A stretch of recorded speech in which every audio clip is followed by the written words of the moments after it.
我不管我几分，我就是会比薛教授高3分，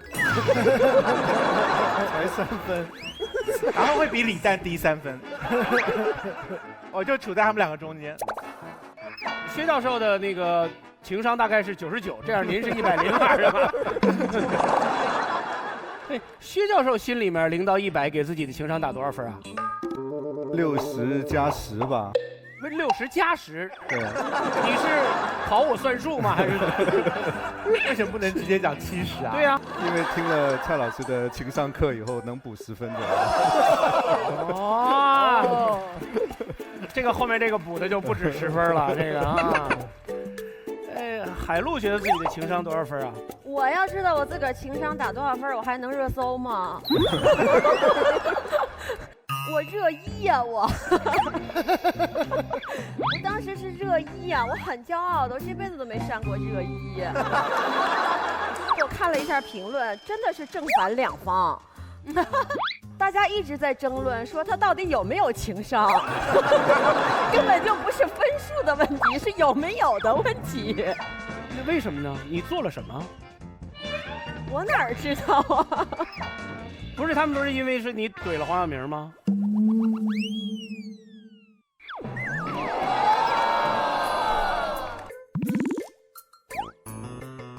我没怼他呀。你确定吗？我们来有请黄晓明。我都不觉得我是在怼他，所以我也觉得我情商是不要真的有你觉得问题。重要的是我觉得，你知道吗？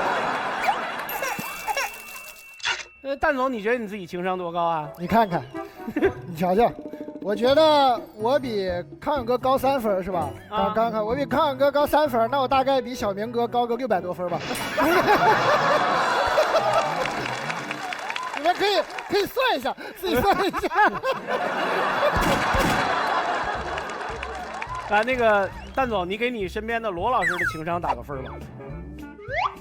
我都不忍直接问罗老师对自己情商的估计，你知道吗？嗯。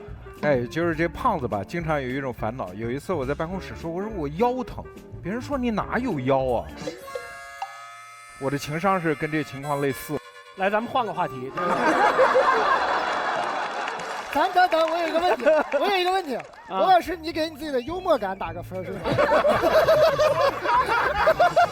你会跟蔡老师一样开一门幽默感的课吗？不敢。这样吧，罗老师，你给你自己的幽默感打一个分，然后这个分呢从0到1，你算一下。罗老师的幽默感是一个2进制的。这也是蛮难得的，蛮难得，是吧？啊，那个秦海璐小姐是一个特别耿直的人，所以他们导演组给设计了一个游戏，这个游戏外国人常玩，叫 Yes and， 我翻译过来意思就是当然了，就是不管别人跟你说什么问题，你必须第一句话是当然了，当然了之后还不能够反驳，而是把这个给延续下去。比如说，李诞老师，听说你跟你女朋友分手了。当然了，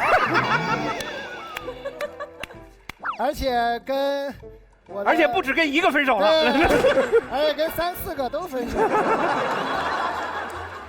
所以康永哥，你有什么要问薛教授的吗？哦，可是我这个问题是认真的耶。当然了，我是认真的啊。OK， 好。薛教授，听说你的经济学著作卖得比历任诺贝尔奖经济学得主都卖得更好。当然啦，因为有罗老师的平台和马老师的平台做注销啊。这就张接了耶。是这么玩吗？薛教授，听说你是有史以来最伟大的经济学家。加油，讲。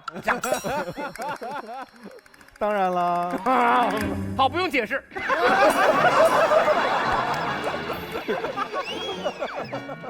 不用解释。太好玩了。我们每一个人准备了一个问题给海陆，对吗？从蛋总先开始吧。海陆姐，刘涛老师是你的闺蜜，你一直都觉得你的演技比她好10000多倍，是不是？当然了，因为她心甘情愿的会认可这样的一个距离的。哇，情商啊！薛教授，海陆老师，听说你高考数学只考了4分儿。当然了。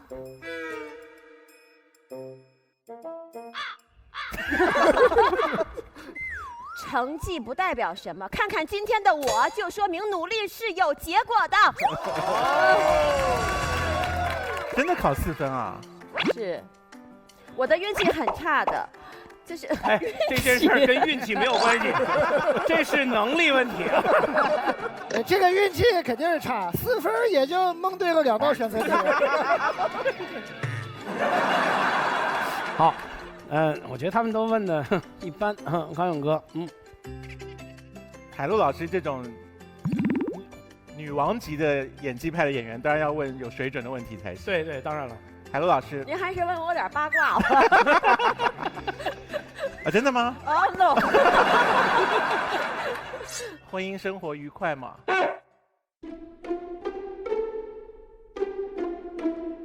愉快啊！你看我的样子像不愉快的吗？我看不出来。不能理他们，他们就是在这个节目，我总结就坐在这儿的人，就不要跟他们聊天，你就每次都跟罗老师聊天，结束的就特别快。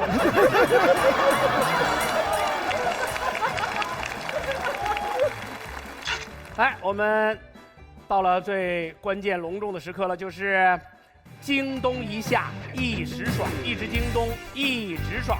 本节目由多快豪爽的京东独家冠名播出，谢谢京东。本节目由国民品牌海澜之家鹅绒系列羽绒服超级赞助播出，真暖和。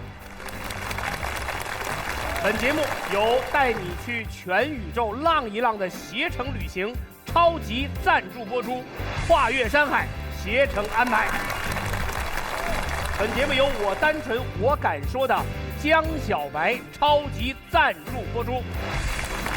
本节目由动动手指不用跑，好家都在贝壳找的贝壳找房超级赞助播出。谢谢我们所有的赞助商。来，让我们看一看本期辩题。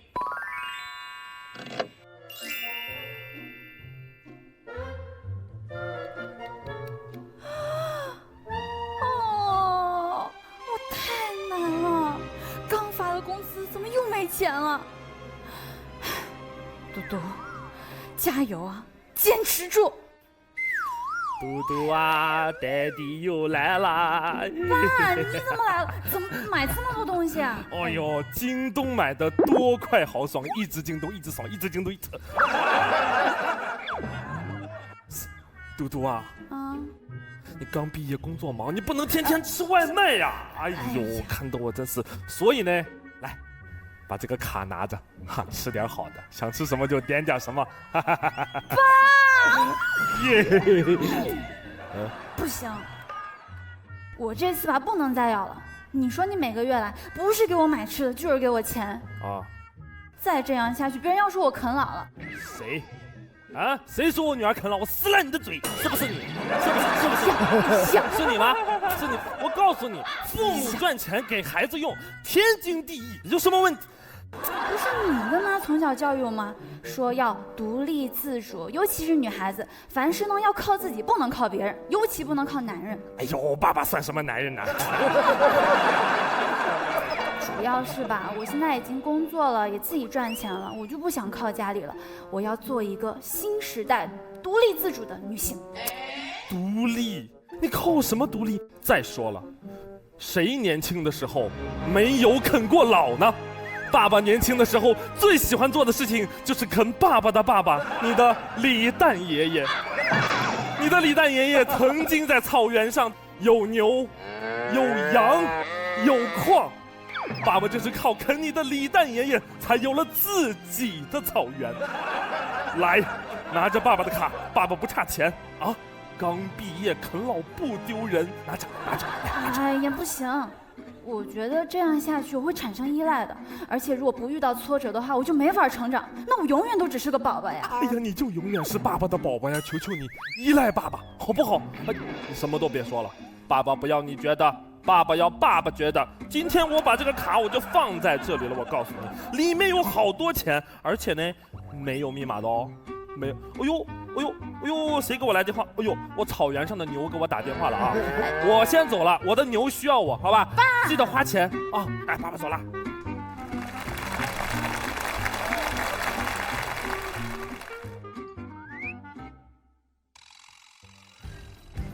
朋友们，毕业后的我过得很拮据，爸妈也让我啃老，我该啃老吗？好，毕业后过得很拮据，父母愿意让我啃老，该啃吗？正方是该啃，反方是不该啃。来，全场观众，红键是正方，蓝键是反方，请表态。按键，5、4、3、2、1。57比43。海陆，你觉得呢？啃的标准是什么呀？海陆姐，我先告诉你一个事儿，这奇葩说这些题都没有标准，就随便选就行。随便选。随便选，就啃嘛，先啃。那我先啃，咱们中途可以变，没关系的。那我就选啃，因为我就没啃。我大学毕业的时候我就没啃过。如果有机会重来一遍的话，就宁肯再啃一遍。不知道。好，康永哥呢？啃。你犹豫什么呢？你平常那么杀伐决断的。我自己讲过一个话，我不知道听起来怎么样。我说只要不伤害别人的话，不劳而获挺好的。就是森林里的动物嘛，它吃树上掉下来的果子，它也不劳而获嘛，它也过得很好。所以如果能够不劳而获，大家都没有伤害别人的话，就很好。所以站在这个立场的话，我觉得可以啃。其实如果能够不劳而获，哪怕稍微伤害一下别人，我也没什么意思。现在是女神，然后李诞和康永哥都是选择正方。薛教授今天是自然立场，必须要啃。然后，好，那个罗老师是不啃。好，这是海澜之家鹅战队今天的主场。正方选择的叫天外飞仙，就是把陈明请回到奇葩说的现场来助阵。Hello， 大家好，久违了，又见面了。我们这一队新奇葩比较多，大家多多包涵，谢谢。来，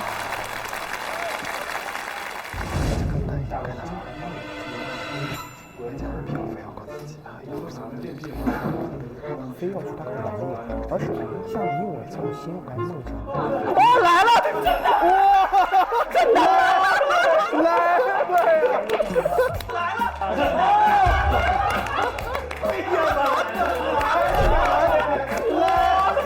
的天！好想把他留下来，不要让他走了。我感受到那个氛围了，就是赢的氛围。我跟你讲，是吧？就是这种欣喜。为了等你输了3场。其实说到有天外飞仙的时候，我明显感觉到他们还挺开心的，觉得这一场稳了之类的感觉。你要不听一遍？我俩讲一遍。听。父母觉得你拮据，他们会想各种办法接近你。我曾经呢就过得很拮据，坊间一直传闻太阳下山了，高明上班了。哭。赢了。这个后面不太需要讲，我觉得非常稳。对面说啥，我把对面拆一下去。他给我们的第一步的帮助呢，就是疯狂鼓励我们。他听完每个人的稿子就说稳了，这稿子可以。如果父母很贫困，我们一样也会照顾他们，让他们啃小啊。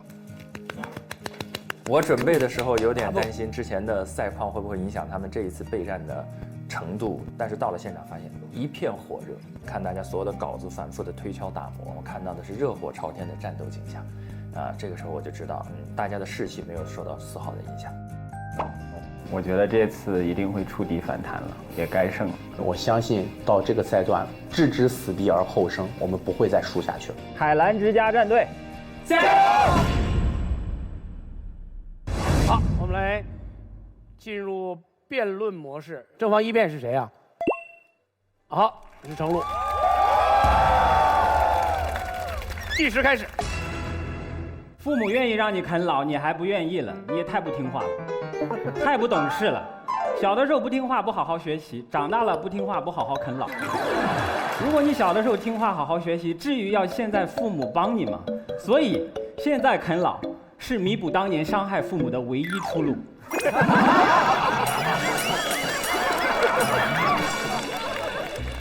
所以对方辩友，乖一点，听父母的话，听我们的话，乖。而且从现实的角度，大家想一想，他是你的父母，父母说要给你钱，觉得你过得不好，你拒绝，他就会放弃吗？不会啊。大家还记得被秋裤支配的恐惧吗？当父母觉得你拮据的时候，他会想尽各种办法来接济你，是吧？孩子，妈妈刚给你做了一些好吃的，寄给你了。孩子，天冷了，妈妈给你买了一件羽绒服，记得收一下。孩子，最近妈妈去英国旅游了，给你带来一些当地的土特产英镑。所以他一定会找到他的方法来接济你，所以不要跟父母对抗，没有用的。就像你不想要穿秋裤，他一定会找到办法让你把秋裤穿上。你不想要他的钱，他一定会把钱缝到你的秋裤里，再让你把秋裤穿上。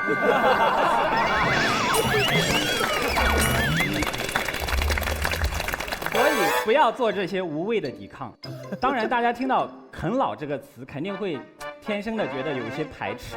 但是我们仔细看一下这道辩题，是我们刚毕业，生活拮据，就可以啃老啊。他又不是让我们活到老啃到老，而且父母愿意让我们啃老，说明他们还是有一定的经济基础，是吧？说明本来他们的钱也要用来买保健品，也要被别人骗，也要被别人啃老。为什么我们不自己啃？对，所以我们要负起责任，自己的老自己啃。其实我觉得人生就是一个创业的公司，父母在我们毕业的时候让我们啃老，是在给我们一个天使投资。我们拿着这个天使投资，可以让我们这个公司获得更快的发展。大家想一下，王健林给了王思聪5个亿，然后他获得了资源，他旗下的电竞战队就拿到了世界电竞冠军。他如果白手起家，顶多开一个网吧，所以这个资源是完全不一样的，是吧？而且我们想一想，为什么我们会觉得不应该啃老呢？是因为我们有愧疚感，我们会觉得我们有一些自尊心在作祟。但是我们当然觉得独立是很好的，但是独立也包括思想上的独立，去独立的思考，想想在这种情况下，是不是啃老是最好的选择，而不是说我硬要去证明自己，去制造困难让自己上。举一个例子，比如说你是一个太子，皇上说要把这个王位传给你，你说不，我要用自己的实力来证明自己，我要造反，那你死得不冤啊。一个家庭就是一个整体，就是谁宽裕的时候谁出手，谁经济上遇到困难了，我们叫责无旁贷嘛。什么叫责无旁贷？就是家庭成员有责任让其他人没有别的贷款。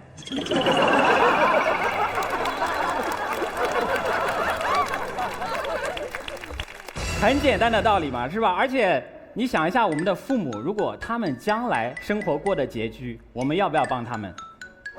要不要让他们啃小？要。所以最后我要说一个比较高大上的观点，大家没有听过啊。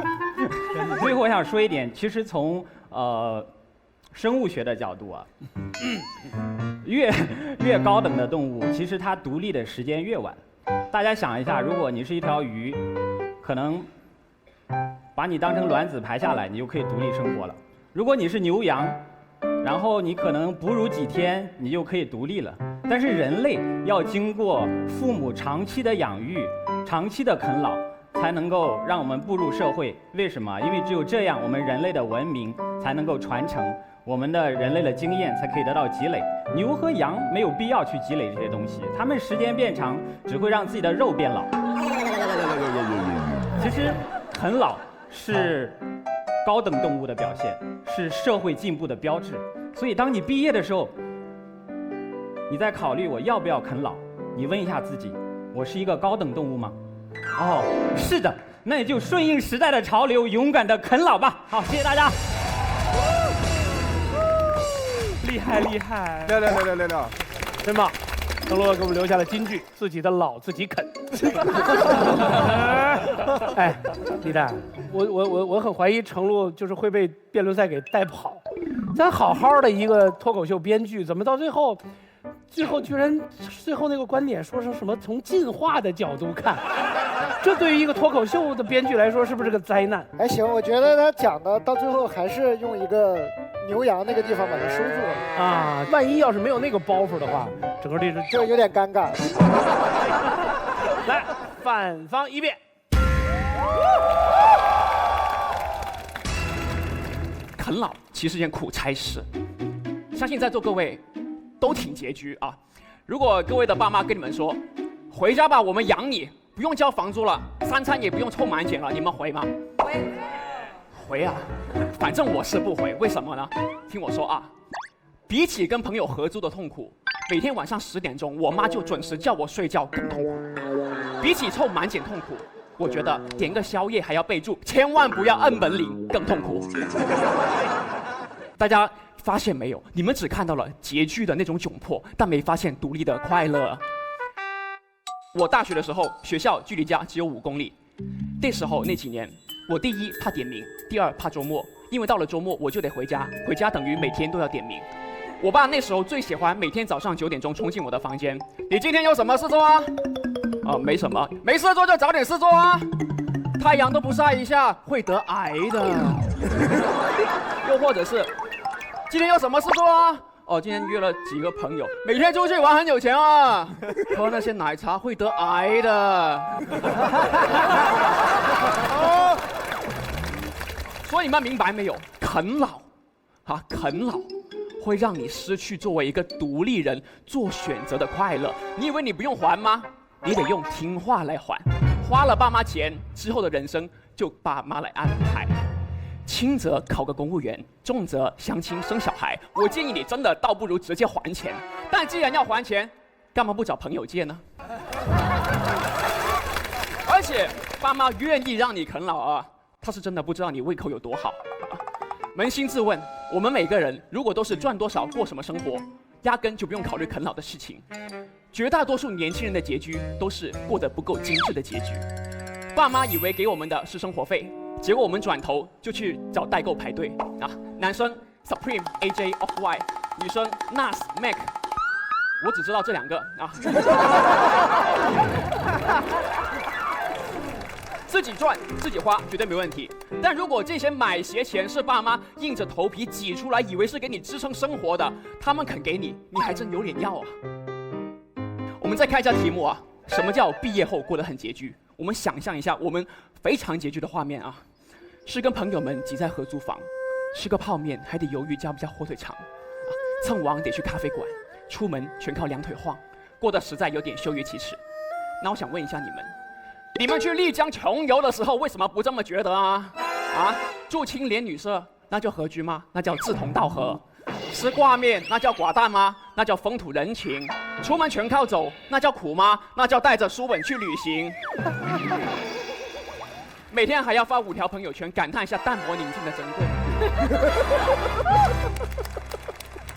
现在不过是在你淡泊宁静的基础上叫你去工作，你反而叫爸妈给钱，你这个双标是不是稍微有一点点奢侈了？最后，可能对方会说了，毕业后拮据嘛很正常，找爸妈救济一下，不要这么上纲上线。我想问一下大家，真的只有毕业生会拮据吗？毕业后我们拮据，结婚我们拮据，生小孩之后我们拮据的不行，在咱们这一辈子当中，只要我们想啃老，压根就没有不拮据的时候。但爸妈何尝不是这样子的？他们一辈子这样走过来，又有多少他们想要的东西真正得到过呢？我记得，在我成长的过程中，我爸跟我说过最多的一句话，他说：“我其实没有希望你多大富大贵，我就希望你安安稳稳的，然后我就安心了。”他想从我这里得到的，不过就是一份安心而已。所以，其实我们今天在聊的是，在爸妈为了我们已经错过很多他们心爱的事物的时候，我们能不能满足他们这一点点微小的渴求？他们撑得住我们的生活，但撑不住无止境的担心。我们忍住不啃老，其实在告诉他们，我们正在努力成为那个让你放心的人。虽然这条路并不平坦，但我希望你之后每次双手合十祈祷的，都不是希望我能过得好这么容易的事情。真的，毕业后拮据那份实习公司是拮据，但我们要领多久？3个月吗？5个月吗？我们咬咬牙撑过去，真的就这么难吗？我们也有会成为爸妈的时候，我想象过我老年生活的。我希望那时候我可以清晨戴着渔夫帽出门，坐在江边钓鱼，一直待到日落才回家。可能中途会遇到同样头发花白的老朋友，他会问我：“哎，你孩子最近怎么样？”我会告诉他：“忙着呢，昨天刚给我打电话说最近要加班。”但我很安心啊，因为他没有向困难低头。我觉得我们的生活都会挺好的，谢谢。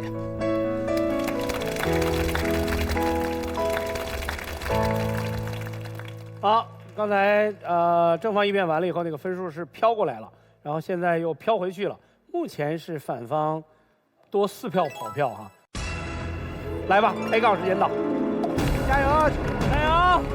每个人45秒的时间，先开先杠，从程璐开始。你说父母想让我们过得安心，然后他们想要资助你，你又不接受，他会安心吗？他会寝食难安的。我觉得真正让父母安心，不是每一次他说他要帮助你都要接受，而是真正的你靠你的能力让自己过得安心，这样他才不会每天的担忧你。不然他每次给你一次钱，总觉得要再给一次，这叫安心吗？他没有说要再给一次，他只是觉得你目前过得不好，我给你一个助力，你接受了。你想一下，父母有了这些钱，他如果没有给到你，他会安心的去旅游吗？他会去享受自己的生活呢？不会。那我可以向父母借啊。借？那你要打借条吗？不管打不打借条，我一定会还。那你要不要利息？正是因为没利息，所以找父母借啊，你扭曲我的意思了。那你没有利息，那你说明还是在啃老。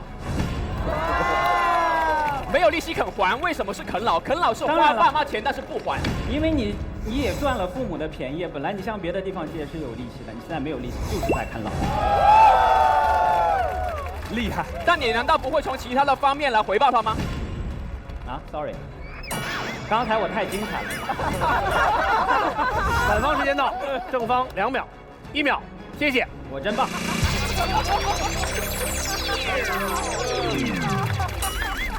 开杠全程你没有记住任何一句话，就是刚才我很精彩。所以我跟你讲，你只要咬着牙敢说，我觉得我很精彩，那就足够了。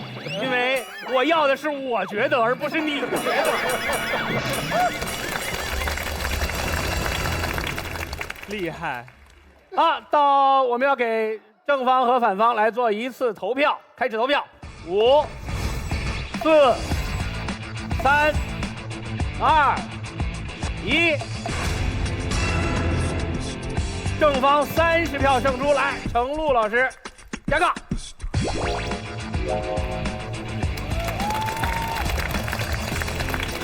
我们录了这么多季，我好像第一次在节目中听到有辩手说我刚才太精彩了。这是正常人会说的话吗？确实如此嘛。就是我录过这么多节目，我都没有听过一个歌手唱完歌之后说我刚才太精彩了。就是你已经储备了多久想要讲这句话了？他平时都这样，他每天都这样。我觉得确实刚才很精彩，不是吗？所以大家才会鼓掌。好，来，下面正方二辩。来啊，先说一下 KC 的观点，非常的好笑。他说什么？他说只要不要钱，我就可以不用再听父母的话，不用再被管。他管这个叫独立的快乐。你们听起来像不像断绝亲子关系的快乐呀？太奇妙了吧！好，接下来是我的观点。我来定义一下什么叫拮据。我衡量一个东西值不值得，根本不是看价钱，而是看它值几顿饭。一场电影等于3顿饭。一条裤子等于8顿饭，这些我都不要，因为我要吃饭，这才叫很拮据。好，这个时候父母愿意花钱让我们来啃老，这种啃老说白了叫做吃饱。第二，难道拿钱就叫啃老吗？我们没有啃过父母其他的资源吗？啃没啃过人脉？回家办事儿的时候，看个病的时候，能不能帮忙找人儿？啃没啃过时间？以后结婚生子了，孩子是不是父母可以过来带一带，是吧？到钱你们就说不行了，太奇怪了吧？在现金面前突然来了自尊，这是什么？这不就是上坟烧报纸，你糊弄鬼呢？相比于那些已经啃过的时间和人脉，钱是最不值钱的资源。如果你们说不啃老 ，OK， 以上资源通通都别要，你就是天煞孤星，你特别独立，你比金鸡还独立。OK， 我曾经过得就非常的拮据，父母给我钱我不要，我非要靠自己。嗨呀，我可是做过很多牛的工作，来给大家看看我都干过什么活儿，请看。为了挣钱，我在朝阳公园喷火。这是我喷的是真的火，喷一次我80，我靠喷火一个暑假挣了4000。大家知道为什么现在我略显阴柔吗？因为那个暑假我喷光了我所有的阳气。就是这首歌，你们看我喷的火像不像你们的造型？来，我们来看我的第2份工作。叫做驯兽。炎炎夏日，我被打扮得像一个东南亚混血，而我的工作非常简单，就是在众目睽睽之下和海狮接吻。23年来，我守身如玉，我一直在想，是哪个禽兽会夺走我的初吻？万万没想到，真的是个禽兽。哎。别的父母来看孩子只用买一张来北京的车票，我妈来看我，不仅要买车票，还要买一张来动物园的门票，是不是非常的荒唐？哎，这个时候有人就会讲了，那些吃过的苦都是福分啊，那些吃过的苦才造就了今天的你呀。说这话的人让他去死！就喷火那事儿还记得吗？喷火怎么造就了我？喷火当天差点火化了我。跟我说这个，哎。我现在回想起来，当年那些经历有什么帮助吗？驯兽让我成长了吗？海狮成长了。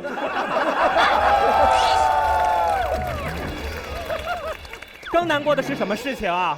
还回到刚才那张照片，我在前面和海狮跳舞，其实在后面的大屏是我的同班同学，在做实习记者，他衣冠楚楚，我衣不蔽体。其实我当时没有去实习的一个重要原因，就是因为实习记者没有钱。可是现在想一想，同样的时间，同样都很辛苦，他好像比我获得了更多有意义的成长。所以这个时候，如果我们硬着头皮不啃老，以为只是吃了一点苦，但其实我们是牺牲了成长期的时间和精力，燃烧的是自己成长的机会和效率。所以各位，父母这个时候出钱愿意资助我们，不仅是满足我们现实生活中的钞票，更是为我们一个更好的未来买了一张门票。最后一个点非常的简单，这个题还有一个人，叫做父母。我之前过得很拮据的时候，我经常吃我们楼下小饭馆一个8块钱的蒜蓉西兰花。我说真的，1.86米的小伙子，我吃不饱的，但我吃的时候有一种奇妙的开心。我就觉得我经济独立了，我终于活成了我父母眼中那个别人家的小孩了，我可以自己挣钱养活自己了。之后有一天，我妈来动物园看我，很好笑，对不对？我跟我妈在表演之前相视一笑，我觉得我一定要证明我自己，我要让我妈看到我的能耐，她儿子终于可以自己挣钱养活自己了。然后我就猛喝了一口煤油，我大口的喷火，我拼尽全力的和海狮互动，所有的观众就像你们刚才一样，拼命的鼓掌，拼命的尖叫，拼命的笑。我用余光在表演过程当中一直在找，我想跟我妈妈有一个对视，我想让她看到我的那种骄傲。可是我找了半天，我没有找到，我没有找到她。后来我发现，其实很明显，因为所有的观众里面，只有一个人在哭。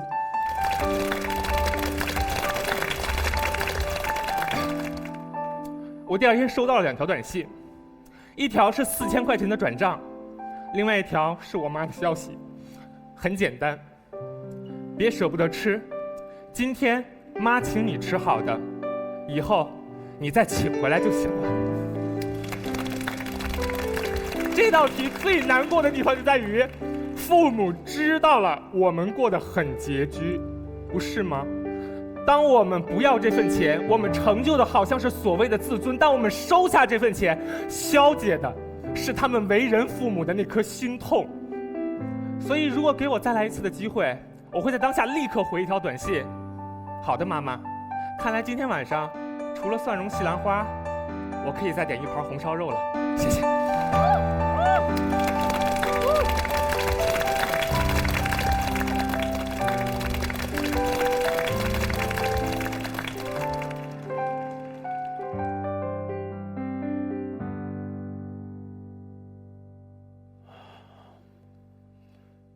没事儿，我就是让大家沉静一下。来，反方2辩，谁呀？大王。冉高明前面表现得太厉害了，观众整个就是已经被他带走了，然后我有点懵掉了。大王，我是真的就是跟冉高明认识很多年了，我特别被他的故事所打动，因为我们2个都是真真正正经历过拮据的北漂。我想说的是，冉高明，你刚刚讲了这么精彩的故事，你喷火，你去驯兽，大家为你热烈的鼓掌，这不就是因为你的拮据，让你的人生变得这么精彩？你有了这些故事，你已经很幸福了。当然，我也很心疼你，不过，我就是你说的那只很独立的金鸡。我已经想得很清楚了，今天你们不管说什么该不该，我都不会啃。首先，拮据是什么？就是手头有点紧，钱不够花。我想问问大家，谁的钱够花？这位大哥，你的钱够花吗？一看就不够。哎，当今社会，哪个年轻人的钱是够花的？我们觉得拮据，是因为我们的收入跟我们的欲望产生了偏差。拮据又啃老，那你肯定不是富二代。富二代人家花父母的钱，那个不叫啃老，那个叫家庭内部的慈善事业。啃老啃骨头，也分有肉跟没肉的。很遗憾，大部分父母啊都属于没肉的。只要你愿意相信你自己，你不仅可以让你自己继续拮据，你还可以让你爸妈过得比你更拮据。父母自己抠抠搜搜，每个月补贴你5000解决温饱，你却拿去买了 Dior。有5000你就去换个包，有5万你还想换个鼻子，你这是想干嘛呢？拉着你爸妈陪你一起坐过山车玩命呗。再来，父母说愿意就真的愿意吗？父母本来就是人类中假客气的代表，有一种我愿意，其实叫有种你试试。我上大学的时候，我爸经常给我打电话，喂，女儿子，还有不得钱？不得就跟老汉说，很贴心，对不对？如果我说没了，立马就是钱呢，老子刚给了你200，2大200。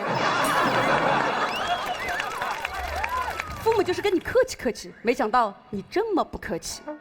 你们有没有经历过说要给你爸妈买个衣服、买个包什么的？他们嘴里说不要不要，收了之后立马穿上拍照。同理，父母说愿意让你啃，是他们作为父母一定是真心的心疼你，但是骨子里也是想要激发出你们最后那点尊严，奋发图强，用实际行动来告诉他们你不要不要，结果你说好我还嫌少。父母心疼你是他们的天性，但是你应该做的是拍拍自己的胸脯，告诉他们你自己可以搞定。刚刚你们一直在想真实的结局。刚毕业那会儿，我已经开始北漂了，跟我的室友刘凯瑞相依为命，真的是经历过你们所说的那种真实的结局，并且在很长一段时间无法改变。因为刚开始我们给自己的职业定位是婚纱野模，婚纱野模大家都懂的吧？就是拍一拍就会有点钱赚。可是那个时候的我顶着一个金龟子短发，不太像个女孩。刘凯瑞呢也不太像个男孩，反正我们是一单都没有接到过，是真的穷。我们每天的吃我从老家带来的中江手工空心挂面。突然有一天不知道怎么回事，特别膨胀，想吃海鲜。正好楼下开了一家海鲜自助火锅，只要39元。可是那个时候39对于我们来说都很贵，怎么办呢？我俩就用猜拳的方法，挑选出了刘凯瑞这个幸运儿。他带着我们集资的39块钱走进了这家火锅店，而我就在那个门口又冷又饿地等着他。过了好久，他终于出来了。回到家，他用剪刀把那个可乐易拉罐的那个盖子剪掉，给我倒出了满满一碗的虾肉，给我煮了一碗海鲜粥。你们能想象吗？他在那个火锅店里紧张的满头大汗，跟服务员斗智斗勇，小心翼翼的把那个虾剥掉，一颗一颗塞到那个易拉罐里，因为他想回来让我也吃到那一点海鲜的味道。就像冉高明说的，北漂真的很苦，但是你们知道那碗粥有多甜吗？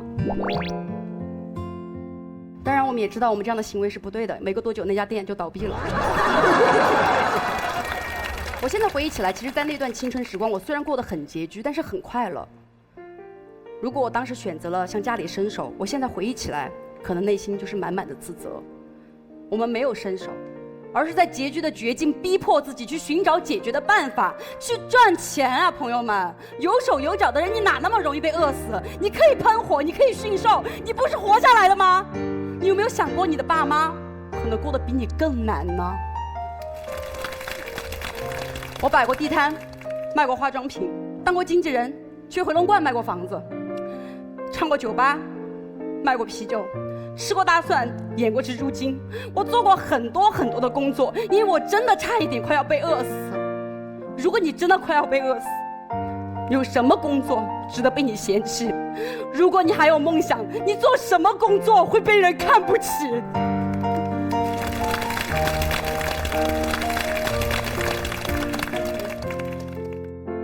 我们之所以会心动去选择啃老，是因为我们刚刚毕业，对要从父母身边开始独立有点不适应，对我们自己开始要单挑生活感到很不自信。但是只有你真正自己战胜了这种不适应和不自信，你才能看清楚自己的能力，知道你有多牛。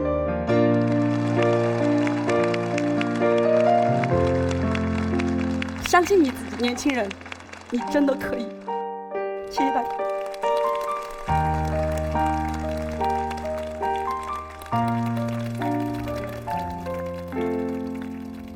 那我只是想说一点，在拮据之中或者在逆境之中奋斗，其实是有很多不同的方式的。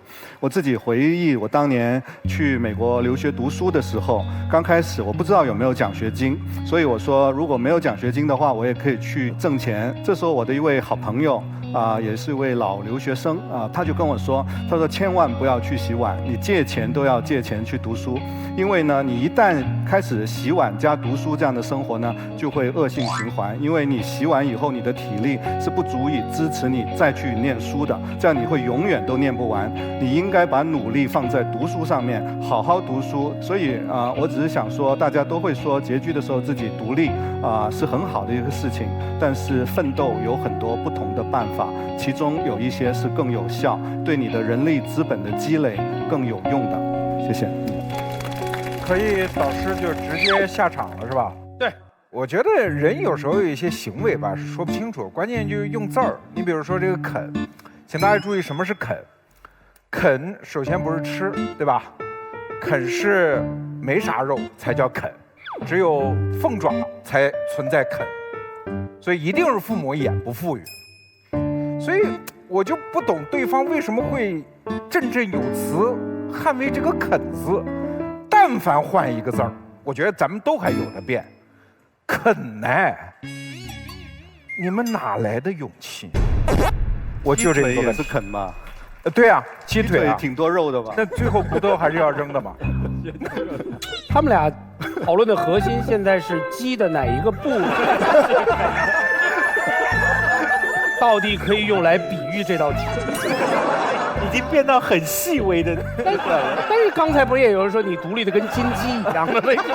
基本上他们都在禽类里面在找寻自己的那个生存空间。好，我们给正反方来做一个投票吧。5、4、3、2、1，正方8票胜出。来，冉高明加杠。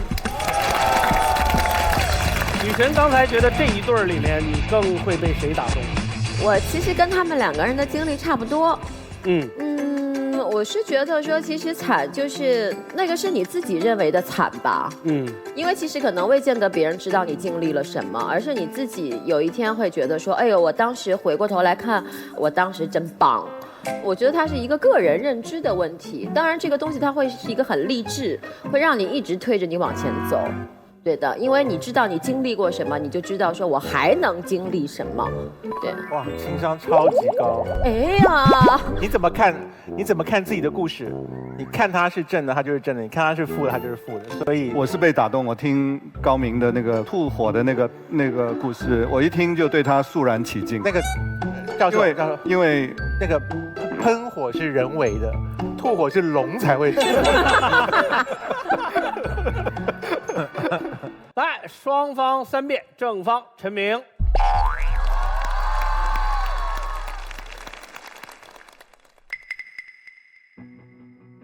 我一站起来的时候，前面的战友们已经就是真的是帮我把地都已经铺平了，他们都已经说得很好了，所以没有给我留下多少空间。我的想法就是，我最后不管怎么样守住，守到最后就是胜利。罗老师刚才详细的给我们解释了肯字跟啮齿类的关系。我上一集打了一记，我深刻的知道，在辩题里只聚焦在一个字开始聊，是一种多么绝望的感受。重点是大王的部分，大王刚才上下2块，前一块有讲那种客气的父母，就是给你客套一下，他不是真心愿意，他就那么一说。所以你刚才说的辩题是，父母如果假愿意让我啃老，是不该啃的。恰恰证明了，如果父母真愿意啃老，是该啃的。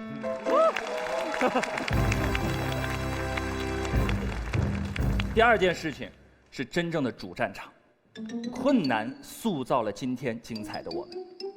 梅花香自苦寒来，2把宝剑锋从磨砺出。如果不经历那些痛苦的人生过往，又哪里有今天精彩纵横捭阖的 King 跟 Queen？ 这是整个的核心观点。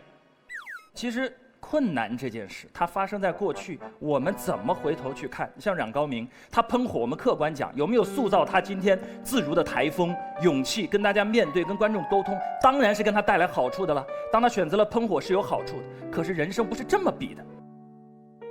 感谢薛老师的经济学，还有一个非常重要的词叫机会成本。当你选择了道路 A 的时候，你放弃了道路 B。当他选择所有的时间用来喷火的时候，他放弃了他背后那个同学去电视台实习的4年时间。哪个收获大？其实也不好说。所以你看过去，我们对待困难的态度很暧昧，因为我们看过去总是喜欢加滤镜。我们到底怎么看待困难？就是看未来。你怎么选？嘴巴会骗人哦，我感谢我的苦难，脚不骗人。一个父母给自己孩子营造学习环境的时候，是迎困难而上，还是尽量环境好一点呢？父母怎么选孩子上学的地方？现在孩子出生了，哎呦，困难是财富，宝剑锋从磨砺出，送到索马里留个学吧。送过去啊，送过去，怎么没爹妈这么干呢？爹妈为什么就奔着学区房这个架还要拼？他在营造什么？说好了困难特别美好呢，困难塑造了优秀的灵魂呢，为什么没人这么干？选择不骗人，我们脚不骗人。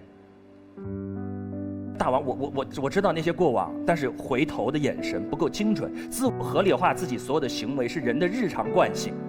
相信脚的选择。好，回到一个核心问题，关于拮据，我昨天查的资料新鲜出炉，昨天晚上搜到的，我喜欢。简单的拮据，几个数据就告诉大家，中国当下刚刚毕业的毕业生到底活的一个什么状况？大家知道大学生毕业之后平均月薪多少吗？3000、4000。2018届大学毕业生平均月收入是4624元，4624是不是比你们想象的还稍高一点？还不错哦。房租多少？2000。北京平均的房租到人是3300元，深圳2800，上海2700多。3300收入是多少？4600。假设一个毕业的学生，当他选择要去北京工作的时候，我们就拿平均值衡量，他的一个月生活费是1300块。1300块在北京生活，这是平均值哦。你要问什么是拮据，这就是大学生一个月花多少，大家知道吗？00后大学生平均生活费是2049元，毕业之后你只剩1300。可是你要维持大学在读的生活水准2000，已经欠700了。我们其他什么都没算，租一套房，吃喝，日常用度不够。就这个阶段，大学刚刚毕业这个阶段，拮据是个常态。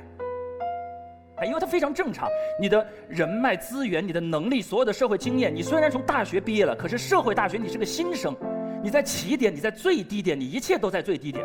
但是你突然一下进入到汹涌澎湃的成年人竞争和生活当中，各项的开销，房东不会因为你刚毕业给你减便宜1000块钱的，你这些开销就压到你头上来了，它注定拮据。现在问题是怎么办的问题，我们去找谁帮忙的问题。2条路，第一条是家长，父母来了，刚才剧中父母说我们帮你一点，我们帮衬一下。第2条呢？第2条是网贷。有大学生硬刚着，我不要父母的，我在网上贷。90后贷款人群47.2%产生了逾期，逾期10次以上的人已经到达4%。90后有64%的人在4个平台上有贷款，4个平台上有贷款的意思就是拆东墙补西墙。64啊，青年群体。现在面前2条路，一条让爹妈这边来，他们愿意，他们有能力，你有需求，你在人生中最需要他们帮助的时刻，他们帮了你一把。然后以后你以亲情的方式予以回馈。第2条路是走上这边网贷这条路，对方今天明确说了，大学毕业了，可是呢你们又不能啃老，你们是要把他们逼到哪里去呢？让他们怎么办呢？这个问题如果对方待会儿再不回答一下，他没有现实性。我回答。好，最后的一点是独立这件事。其实说到底，这个辩题最后这个问题是一定要直面的，这是对方所有的观点下面的那个土壤，根就扎在那儿。我们要自由、自立、自主，我们要独立，我们以一个独立人的形象活在这个世界上，这样才有底气。非常典型的一套个人主义的语境。中国青年一听独立，离开家庭，我这个太享受了。其实可以，如果你真的是一个自洽，你逻辑上是通的，是可以的。我只有一个小问题要提醒各位：我们生长在中国这片土地上，活在一个东方的伦理语境当中的时候，你一开始选择了自由和独立之后，你有没有能力做到一以贯之？有没有可能做到？我只提一个小的场景：你在上班，你爹妈在老家，有一天爹妈突然重病了，他给你打电话。你听到的时候，第一时间心急如焚，然后觉得天哪，爹妈真的生重病了，必须需要我的照顾，然后去单位跟领导请假，然后你是连夜赶到了家里，然后在医院里去陪床，一点点去照顾，3天5天甚至7天，直到他们痊愈的时候出来，然后他们如果这个天价的医药费的时候，你有一点积蓄，你都说没事，爸妈这个你们用完了我的顶上。如果你们是这样的，如果你们也是这样做的，很遗憾，在这个时刻你们的选择可能不一样，你们骨子里是一个倡导所有成年人应该为自己所有选择负责，应该为自己一切负责的那个价值观吗？我们是那一套价值语境吗？你们依然是非常典型的东方式伦理观念的践行者。如果在座有各位，如果真的在这个瞬间很坚定的跟自己跟爸妈打电话说，哦，爸妈你们病了吗？爸爸你们才50岁多一点出头，这个时候疾病是你们需要面对的，我这边工作真的很忙，我这边项目马上要上到集锦了，你最好不要影响到我，我不会请假的，但是我相信你们可以挺过来。你们有谁能够像刚才那么做而毫不内疚？你们可以按对方的灯，真的，我敬佩你骨子里真的是个自洽的自由主义者。自由其实没什么，自洽很难的。你不能在这个瞬间，爸妈问你要不要啃老的时候，你跟爸妈说，你说啊，我是一个非常自由的观点，我要独立。可是爸妈一旦需要帮助的时候，你说我很东方，我一定赔偿，我是个孝子。你们接起来呀，你们接起来，能理解这个意思？大家听到我的描述，好像觉得真的有人那么残忍吗？北欧都是这样。我们当然知道，过去几年的时间里，这一套人文的、自由的非常的主流，听起来青年人就非常有感召力。可是我要问的是，你们真的做到一以贯之、彻底的西化了吗？如果你们还是有一颗生长在东方的心，那我建议在这个瞬间接受到这一份亲情的温度，然后你记住这个情，记住高明说的，记住这个情就好了。以后有了机会，自己真的起来了，更多的再还回去。中国的亲情就是不断亏欠，互相怀缅。你把一切的亏欠都斩断了，情就断了。谢谢各位。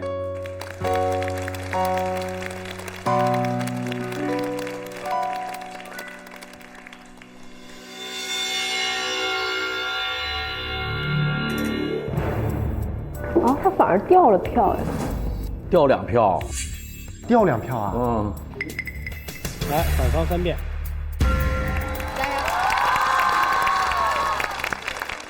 谢谢大家。既然陈明那么有诚意的用对话的方式来谈这场辩论，我们正好可以就几个关键点一点一点来说。陈明讲，要看未来，接受了钱，你有更好的未来；不接受钱，你有可能没有更好的未来。高明讲的是一样的道理，对吧？这里的未来只有你的未来吗？这里的未来有没有你爸妈的未来呀？这笔钱给了你以后，他们的未来在哪里啊？毕业以后找爸妈要钱，因为我要更好的未来。你毕业以后，他们才50岁啊，他们还有30到40年的半辈子要过呀。他们要不要面对风险？他们有没有得病的那一天？他们是不是要为自己过自己的生活考虑考虑？这里面只有你的未来吗？这个未来不是拿你肯和不肯的未来比的，这是拿你挣到的未来和你父母失去的未来比的。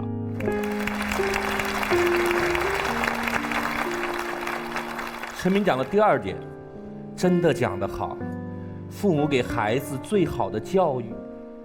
是啊，因为那是孩子，他不是大人。我有2个儿子，我儿子今天过生日，不要说给最好的教育，把命给他都没问题。我有2个儿子的时候，我每天工作10个小时，我头发都白了，我不后悔。可是你想过没有，我们不只是父亲啊，我们也是儿子啊。当你成年了以后，当你毕业了以后，你能够同样用这样的自洽跟父母讲，请你为我付出所有吗？难道你不是大人吗？难道你还让你的父母始终用大人来为孩子安排一切、付出一切的逻辑活到老吗？你长大了，是时候为你的爸爸妈妈考虑一下未来了。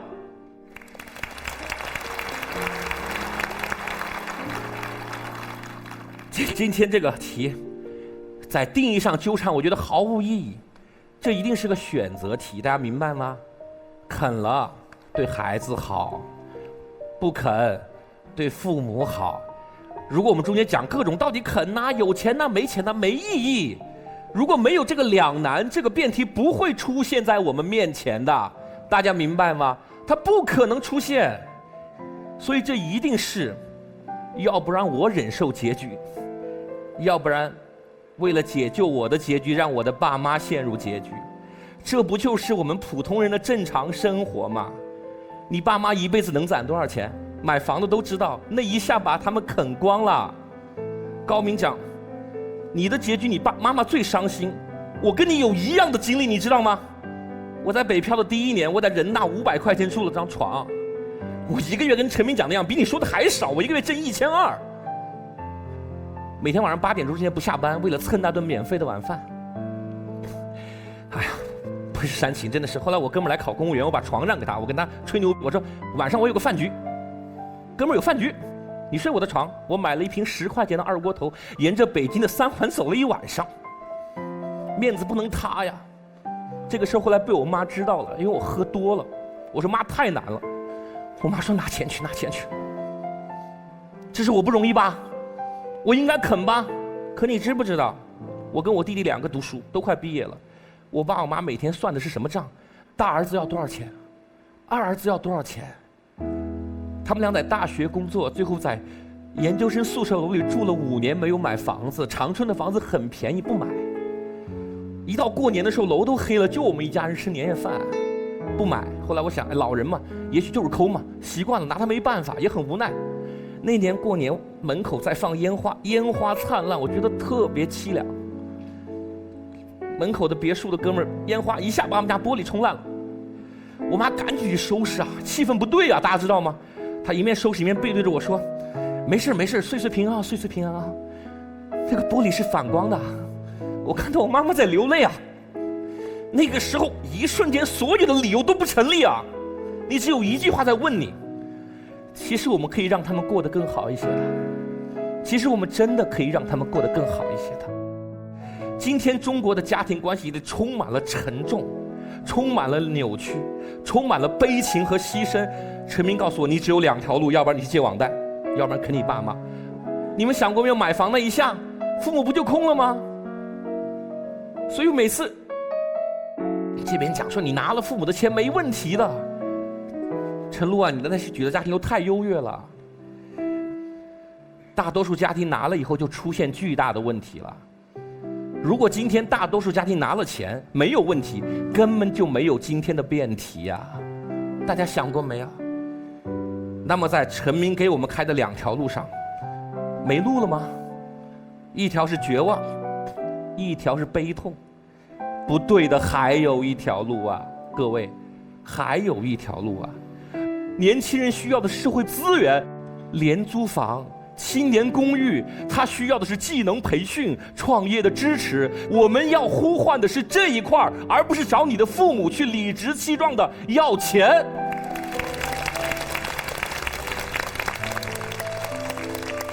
我们需要更多便宜的青年公寓，我们需要更多的就业岗位，我们需要我们的国家开发3、4线的城市，让你不用进大城市承受苦难，也能有自己的生活。这是我们真正的出路，除此之外都是痛苦之间的徒劳选择。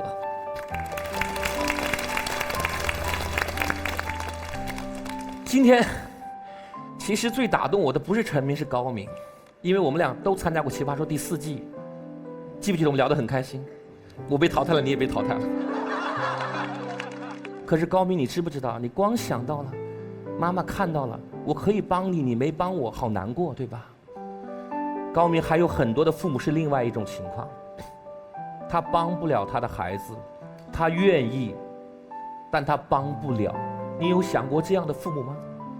我见到过，我的一个学生很努力，想出国当律师，非常努力。大4的时候黄了，因为家里没筹到钱。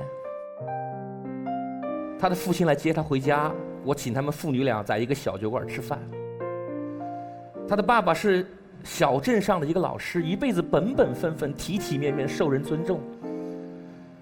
到最后喝多了，哭了，就拉着他女儿的手说：“对不住姑娘，对不住姑娘，爸爸没本事。”我看到一个男人在我面前像一个孩子一样的哭泣啊！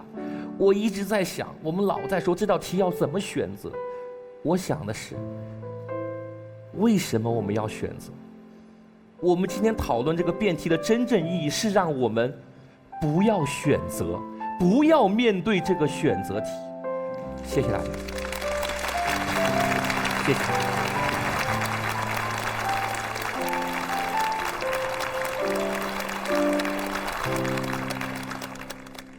好，现在反方领先48票，是一个巨大的跨越哈。老师可以发言吗？老师可以发言了啊，可以发言。我只是想提醒，像一个法官提醒陪审团员一样，提醒大家，刚才楚英老师讲得非常好，但是他完全离题了。他讲的是社会应该提供各种安全保障，应该提供廉租房，以致使毕业后没有人会过得拮据，所以我们就不会去啃老了。但现在的问题是，毕业后还是很拮据的情况下，要不要啃老？所以他完全离题了。我也再次提醒一下正方律师，你不能觉得你自己是个法官，你知道吗？我是有立场的啊。说完了。那个，我也模仿徐老师刚才这个语调哈，请各位所有的陪审员注意到陈明老师刚才所陈设的证据当中的一个漏洞。他讲了大学生的人均刚毕业的工资水平4600多块钱，然后他很迅速地跳到了人均租房的价格。请注意，不是大学生刚毕业那一年的人均租房价格，是北京城区所有人的人均租房平均价格。我出示一个证据，北京市即使是在闹市区，一个经济型酒店200块钱左右一间房，如果你愿意跟别人合租，大概就是3000块钱一个月。我们都是年轻过的人，我们睡过朋友家，睡过办公室的沙发，跟别人合租过，租过地下室，我们有的是办法避免那个一个月只剩下1000多块钱的处境。年轻人，我们可以把青春看得特别的苟浅可怜，但是我们那种生命力，我们那种在缝里面生存的能力，我们谁没有经历过？所以，请陪审团把陈明老师刚才出示的那个不实证据从我们的脑子里删除。双方辩护律师都在从法官的角度去对待这个本法庭，真的，我先判你们两个藐视法庭罪，好吧？来，双方开杠。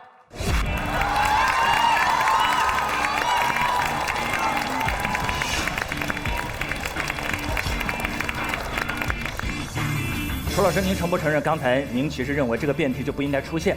没有论证它出现之后应该选哪边 ，OK 吗？这个社会会强迫我们做很多事，但绝不意味着它是应该的。没错，所以这个辩题不应该出现，对吗？这个辩题应不应该出现其实并不重要，重要的是当我们讨论一个社会现实强迫每个人做出极其艰难而且都不对的选择的时候，我们要有勇气说一声不。特别好，我懂了。如果社会环境已经为青年人的独立做好了准备，所有的这些外部环境的土壤都准备好的时候，青年人不该啃老。请问这些环境都没准备好的当下，青年人怎么做？其实这些东西都正在做。大家想一想，你在北京待不下，你到成都、到武汉会好很多。你在成都、武汉待不下，还有无锡和常州。中国有一批3、4线的城市正在崛起。所以你认为毕业生毕业了之后就应该断掉去北京的梦想，只是因为现在没有做好准备，然后我们要硬气，对不对？深圳几十年前是个小渔村，去的人错了吗？成都10年前是个3线城市，去的人错了吗？对国家有点信心。好，双方时间到。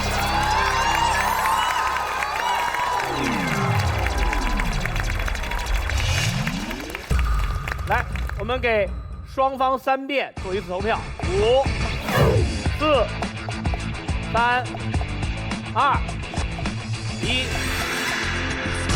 好，楚音老师16票胜出，来，楚音加杠。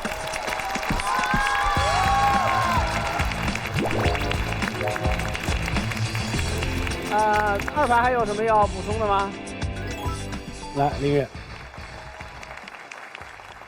楚音老师说他不希望这个题谈情感，但是我也不希望你因此忽略了生活当中的细节。第一个，他讲的是什么？他说父母的下半辈子怎么过？可是大家想一想，一家人之间生活的方式从来都不是按你的一辈子和我的一辈子来过的，我们来算的都是我们这一家人一辈子是怎么过。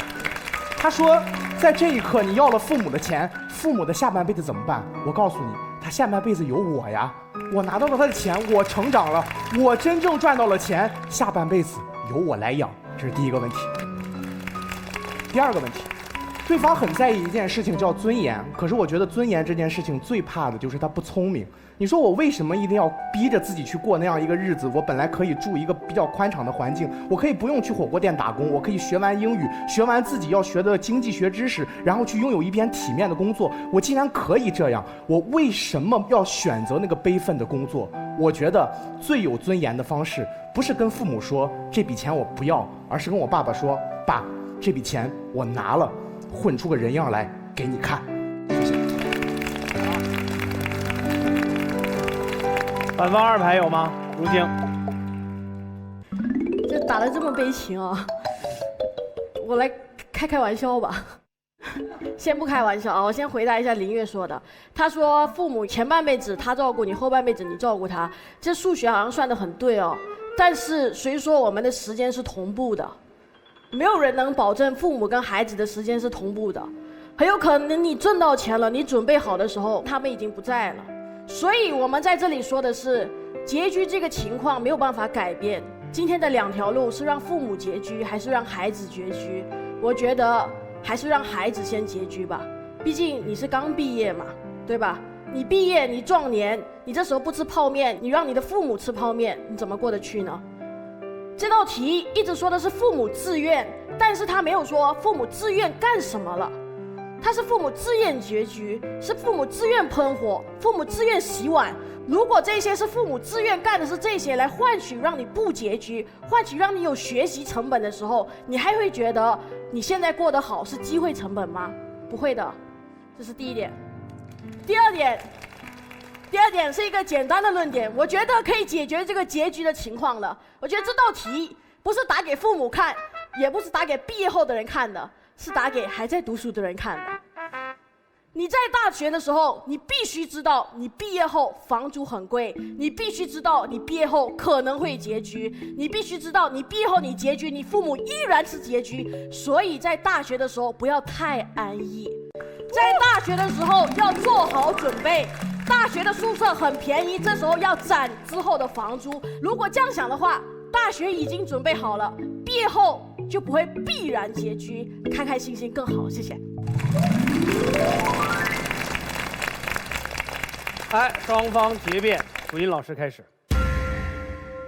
谢谢大家，只剩1分钟了，说一点我们都关注的问题。陈明在最后辩论不停地问我，就这样了你怎么办？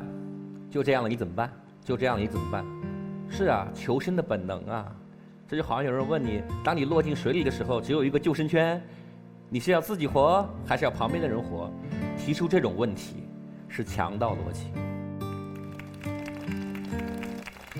如果今天你纠结于个人情感，你不停地问我各种极端例子，其实当时自由辩论，我有很多的极端例子可以反问，但我拒绝，因为这是辩论。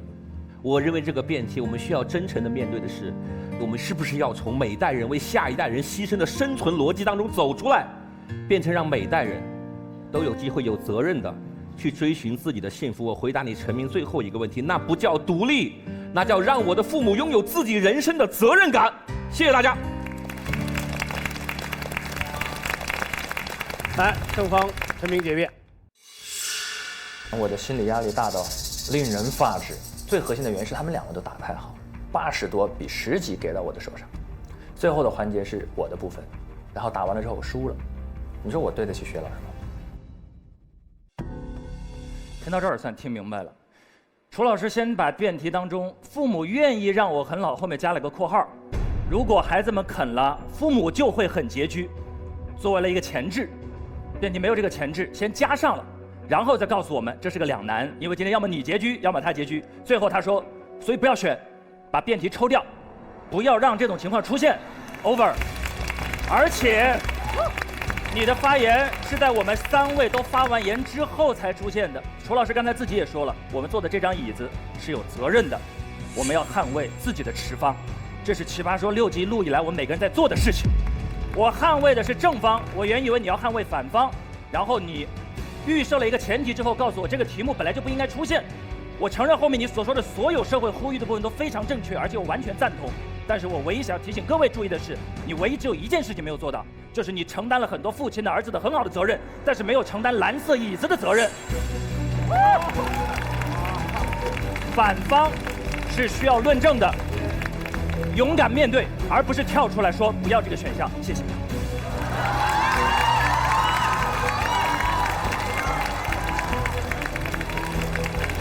我们最后给红蓝正反方进行最后的投票，开始。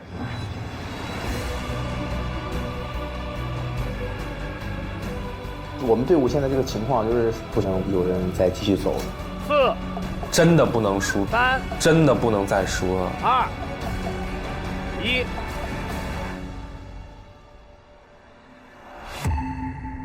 好，正方34票胜出，终于掉了。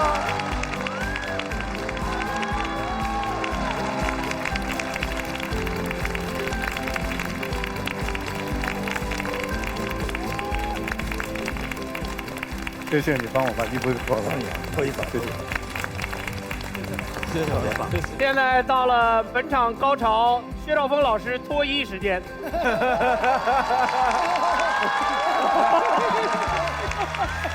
这个背带这么性感。谢谢。这要是换上自己的西装，是不是顿时觉得失去了好多幸福和温暖？还好还好，有空我还会穿上。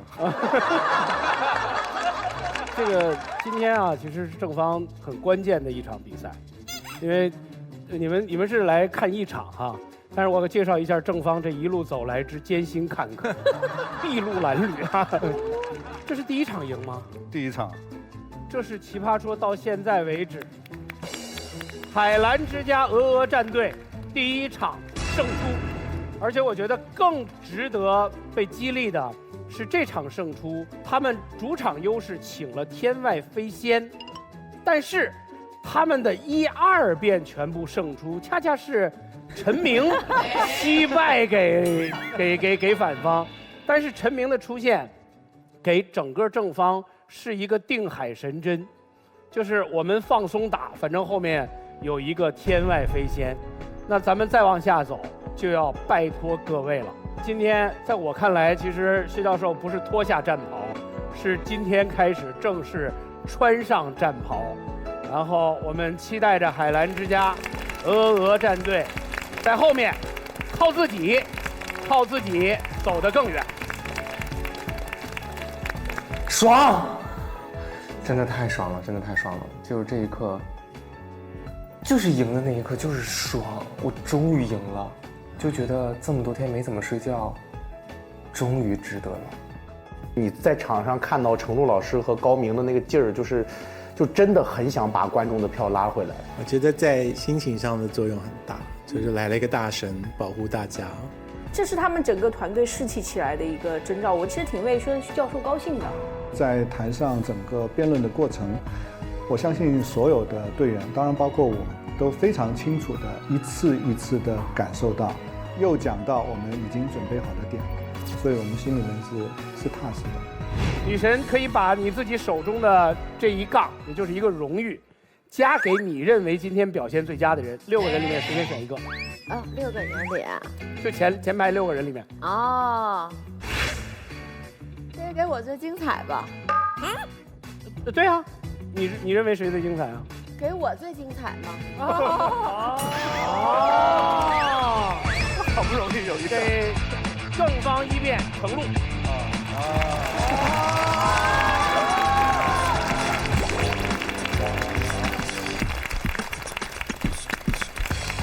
女神助长这个风气，对，然后每个辩手讲完都说：“哎，我刚才太精彩了。”然后还要请女神帮个忙，请女神帮助我们完成由京东送出的大礼盒。来，正方哪位来接受礼品？高明。女神帮我们看一看是什么礼品。京东 Plus 会员，我们看一看啊，叫少啃老，逛京东 Plus 会员省钱很轻松，所以有一个 Plus 会员送给今天获胜的正方。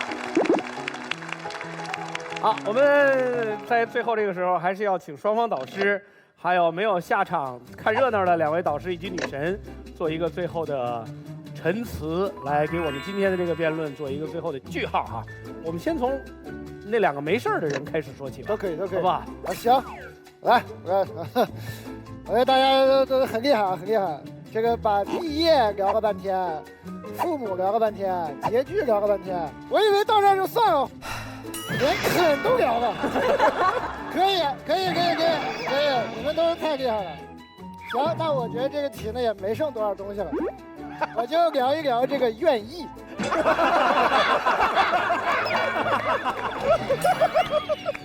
我现在就感觉自己在吃鸡爪。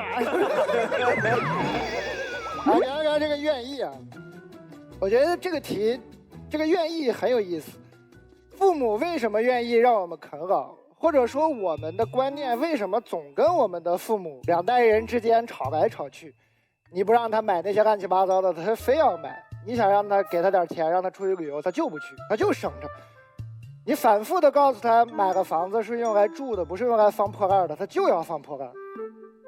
为什么父母就愿意这样呢？因为我们中国啊发展的太快了。父母在你看起来这些古怪的习惯，这些活得很不潇洒、很不舒适的习惯，都是他们在过去这几十年来活下来的习惯。他们如果没有这些习惯，就活不下来。他们这些习惯在今天看起来是过时的，是落后的，是不好的，但是在他们那一代，这样的父母是优秀的。在他们那一代，像各位这么潇洒的人都饿死了，很有可能也没有后代。他们就是靠着这样的习惯，这样的愿意把大家抚养长大的。所以啃不啃呢？我不知道。我觉得他现在愿意让你啃，还是他的这个习惯。啃不啃你们随意，但是呢，我们要尊重父母的这个愿意。讲完了。没了，全讲完了。我觉得这个题里已经没有了。你好像还有一些标点符号。对。我来说一说这个问号。作为一个问题，为什么一定要以问号结尾？改成省略号的时候，难道不是这个社会给了我们更多的选择吗？哎，康永哥，标点符号我都说完了，你聊啥？你也太小看我了。哦，啃老只讲了啃这个字，老还没有讲。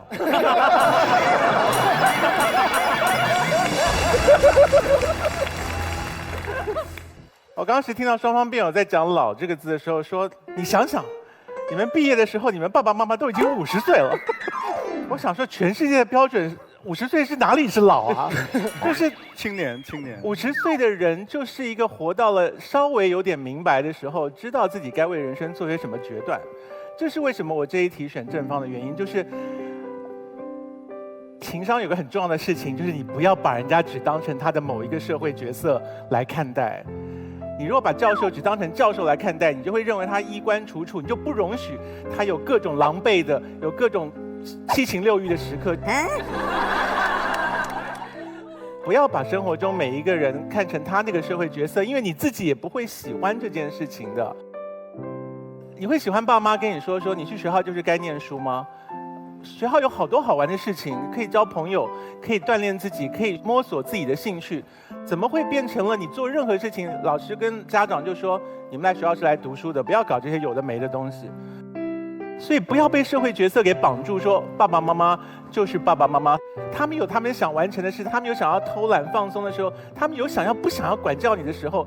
刚才陈露讲的那个话虽然很好笑，可是爸爸妈妈肯定也希望说，谁管你穿不穿秋裤啊？就是还要老娘把钱缝到秋裤里再给你穿上，就是不见得每个妈妈都每天都是这样想的，她可能365天有个30天这样想就已经很烦人了。所以不要把每个人都拴在他自己的社会角色里，而不重视他是一个人。那啃老，你们讲到老的时候，好像爸爸妈妈就是为你们而活着的人一样。他自己既然说你可以啃，他当然算过，就是你啃了我不会死吧。所以对爸爸妈妈有点信心，就是每个人个别都是人类，他是主持人，他也是人类；他是演员，他也是人类。就是把大家都当成人类，而且你不会用很偏差的刻板印象去要求那个人在每一秒钟都要扮演他该扮演的那个角色。你会变成一个很放松、很潇洒的人，因为你知道每一个人都先是他自己，才是那个角色。谢谢。女神，我很对不起你。你也知道，我们这个节目对现场对每一道题都啃得不剩什么。康永哥刚才把最后一个字儿也啃了一遍。然后就剩标点符号了。那我就说说这个引号吧。其实我从接触到啃老这个词的时候，我就知道它是一个形容词。我觉得大家没有必要把它具象化。其实我个人觉得说，你18岁以前，我们独立之前，我们其实一直受父母的资助，或者是说养育、教育、辅导，其实你一直在获取着。我今天大学毕业了，可能21岁、22岁了，你就会突然间割裂吗？我觉得你可能没有那个能力。你真的准备好了吗？爸爸妈妈更希望你说能够把你一路护送下去，他希望你好，你也希望自己好，但是这一定是一家人一个共同相伴的过程，不要把这个东西割裂开。我觉得你不是要把这个东西只是化成是一个物质上的，它其实还有一个心理上的东西。我就没跟我爸妈要钱，我过得很拮据，但是后来其实我明白了，我越不要钱的时候，我爸妈会越担心我。他不知道我到底怎么过的，也不知道我的钱到底是怎么赚的。其实他们对我是更担心的。那这种担心，其实我是觉得我也在啃他们啊，啃得更难过，让他们。家庭关系的一旦建立，我觉得是没有办法割裂的。而我现在啃，我把它变成了一个很重要的一种形式。就是我爸妈小的时候，他养育我，他赚的，他为我做很多事情。然后他们退休了之后，他们没事可做，然后我现在就会经常的说：“妈，快给我送个什么东西。爸，你能不能帮我干件事儿？”我也会每个月给他们生活费，甚至说假装开个工资。他们就会因为接到我一个电话或者短信，就觉得忙得不可开交。他们仍然会有觉得存在感，会为孩子做些什么。这也是一种心理上的。你说我没有在啃他们吗？但是这也是大家刚才说到的那种被满足。我觉得一家人在一起，啃与不啃，它是互相的。他不想给你添麻烦的，他觉得他在啃你呢。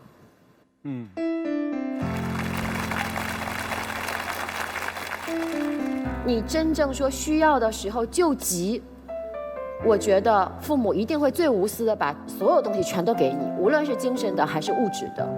我觉得你要开口，因为那个是最诚心诚意会帮你的人。但是我不希望你是永远是救穷的那个跟你的父母，因为那个会影响你以后的独立、以后的人生路，或者是你的上进心，甚至是你的社会尊严，对你没好处的。对。海陆好厉害，他把啃字重新给你弄一遍啊！他就是你剩了一个骨头没关系，我把骨头砸了，把里面的骨髓再出来缩吧一下，每一层都在不停的递进。你们各位关于这道题还有别的空间能找到吗？应该有吧？看教授有没有？在我看来，啃老这道题其实是经济学里面的一道经典的关于什么时候开酒瓶的问题。我们知道新酒不太值钱，一瓶酒不开，放着放着放着，永远不开，将来最后酒精全部都挥发掉，那它也不值钱。中间什么时候最适当的时候开这个酒瓶呢？这是一个经济学的问题。人一出生马上就让他工作，这个人一定是一事无成的。人出生以后永远不工作，他当然也是一事无成的。他当中什么时候开始工作呢？这是一个关于投资率和社会平均的忍耐度之间的关系的题目。人什么时候走向经济独立，跟几个重要因素有关。第一是预期的寿命，200年前人的寿命只有30多岁、40岁。那时候人什么时候开始工作知道吗？3、4岁就要送到矿里面去挖矿了，因为身材比较小，比较容易挖矿。在200年前，英国有人看不惯这样的局面，他们建立了一个乌托邦。在这个乌托邦里面，竟然没有童工。儿童如果他们的年龄不到12岁，他们是不需要工作的。哪怕到了12岁以后开始工作，他们每天工作时间也不超过10小时。今天想想看，我们谁会把自己的子女12岁就送去工作，说他们不应该再啃老了？不会。原因是什么？很重要一点是因为我们的预期寿命延长了，我们前期投资的日子越来越值得了。就等于你喝酒，如果你看到有好的未来，你就不会那么急着开酒瓶，兵荒马乱，没有未来你就开了喝了算了，是吧？这是第一点。第二点是人力资本的投资。过去的社会总体来说是体力劳动为主的社会，而今天呢，越来越多的是脑力劳动占优势的工作环境，它需要更长时间的人力资本的积累。体力劳动的社会是早干活早结束，脑力劳动的社会是晚开始干活，但是也很晚结束，因为你积累的人力资本可以不断的用，而且它的创造力是非常的巨大。这使得我们学习的时间不断的延长，我们不仅要读高中，不仅要读大学，还要再进修。这是因为投资人力资本更有效、更有回报。第三点很重要，我们现在说的都要啃老，但是跟谁啃呢？有2个办法，一个向不定向的人群，向不定向的人群去啃老，那是那些在金融机构比较发达的社会，在个人征信比较发达的社会，你去向银行界，你向政府界。美国有许多的商学院，你在这里去办入学手续，出门右拐旁边就是银行给你借钱，你马上就可以过上 MBA 毕业以后的生活。为什么要这么早的就过上好的生活呢？那是因为我们人需要进行所谓的跨期消费。我们不是说等到我们挣到了钱才消费，幸福感才是最大的。今天双方的论点有一点没有说清楚，是钱，同样一笔钱，在不同的人、不同的环境、不同的情境当中起的作用是不一样的，所以才要进行腾挪，人要进行跨期的资源的调配，他们才能够熨平他们终身的消费，使他们终身的幸福感达到最大。但是在中国呢，个人征信系统还不够健全的情况下，你就只能向特定的人群借钱，因为他们了解你。这时候父母当然就是很重要的一个来源，因为你去银行借不到钱。我们常听说一句话，说银行里面说我为什么要借钱给你？你以为我是你爹吗？对不对？那现在你爹走出来了，说我要借钱给你。你爹说为什么找我要钱？你以为我是银行吗？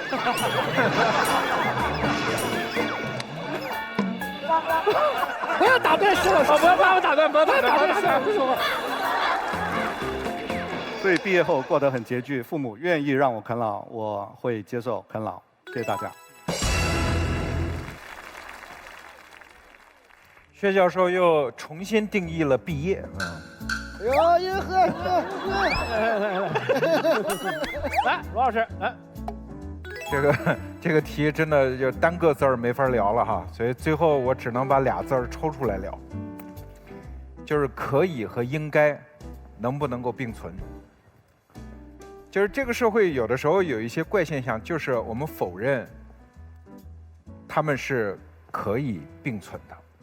你看，有的老年人在公共汽车上指着年轻人，说：“你应该给我让座，你给我滚起来。”甚至打人，我们见过这样的视频，这就是混淆了这件事儿。我可以给你让座和我应该给你让座2回事儿。所以我其实最后还是有点小遗憾啊，今天把这个题已经吃干抹净到这种程度，但是这一层呢，我觉得没有开掘进来。父母愿意意味着我可以，和我该不该这件事儿是可以并存的。他觉得我可以，我也觉得我可以，但是我觉得我不该，这件事儿是可以并存的。我们想想看，我们生活中有多少这样的场景？我跟这哥们儿关系特别好，比如说我跟李诞关系特别好，我可以每次吃饭都让他结账，但是我心里知道我不该，这是我们两个友谊能够持续的起码前提，对吧？我看到路边有一个人生病，我可以不管，因为我要去上班，但是我觉得我好像不该不管。我们把今天的辩题稍微倒过来一下，比如说我是一个80岁的老人，我有孩子，那当然我今天病了，我完全可以打个电话让孩子陪我去医院，我可以，但是我觉得孩子也挺忙的，我不该。我们不就是生活在这样的社会，这才叫文明社会吗？就是可以的时候，我有一念不该，这是人类文明的一个表达式啊。那为什么在我们可以啃老，我们也好像刚才论证的都对，我心里说一声不该，你不觉得也可以吗？所以这个社会如果达到某一种文明状态的时候，它就是应该由这个结构来支撑，这就是今天的辩题。啃老可以，但是心里有这么一个一念不该。说得好。我们要在反方3位当中选择一个人进入待定池，请开始给凯西投票。5、4、3、2、1， 77票。来，楚音，请起立，请给楚音投票。5、4、3、2、1。70票。大王，请起立，请给大王投票。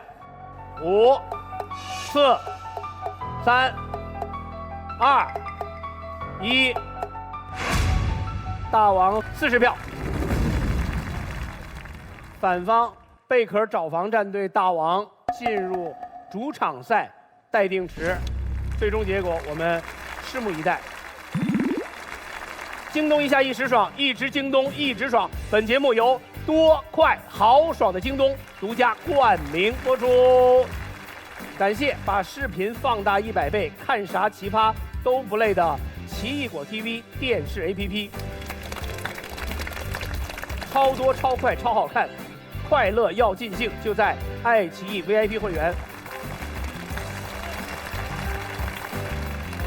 欢迎收看爱奇艺纯网自制综艺《奇葩说》第6季。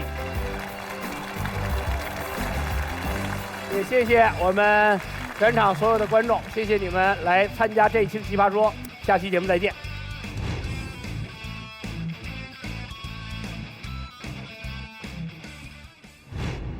等了太久了。其实我们作为海澜之家鹅战队，其实是你看我们所有人的衣服都有讲究的。我们虽然人少，对我们虽然人少，但是可以给自己温暖。我是不是有点冷？对吧？不妨我们就也温暖一点，因为我们这边一直准备了很多海澜之家新品的鹅绒系列羽绒服。太佩服了，最好的鹅绒，你帮我挑一件，我相信你的审美。不如就这件吧，和徐老师同款。这件衣服一上身，我的感觉远离凉凉。对，就在今天啊，太暖和了。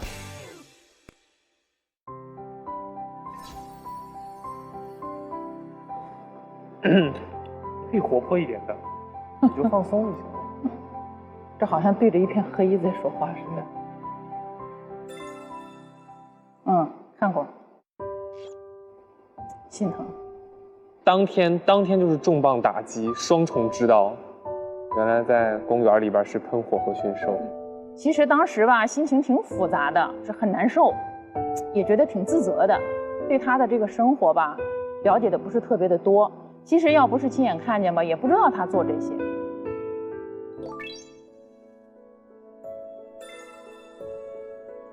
第7年了吧？不多哎，不多，这真的不多，真的不多。因为他比较忙嘛，有时候他不回我的，我还挺生气的。你不是给我转过一些很奇怪的公众号吗？是养生类的。他一个人在外嘛，就是为了自己，就是他自己的理想吧，或者说自己的梦想吧，这么拼搏，就觉得，非常的难，非常的不容易。我现在还记得，就是他拉着箱子走到我们家门口要送他走的时候，他扭过头来回头环视了一下这个家里，他说从今往后可能我回这个家的机会就很少了。呀，当时听完了之后，这个心情就特别的难过。从他迈出这个家门直到永远，他回这个家的机会真的是很少了。特别想念他小时候对大人特别依恋的那种感觉，因为那个时候孩子对家长的这种依恋非常的强烈，整天缠着你，要你陪他去玩儿，看电视，包括都希望你在他旁边，就是那个时候，我就觉得那种时候好像是一去不复返了，再也回不到那时候了。好好吃饭，好好睡觉。他一个人在外嘛，好像就是说吃饭睡觉，整个作息都不是很规律，都掉头发了，头发都掉不少了。你说这时间长了，要是聪明绝顶了，光靠这个假发来维持这个形象，你说挣再多的钱也不开心呀。在可能的情况下，多回家看看。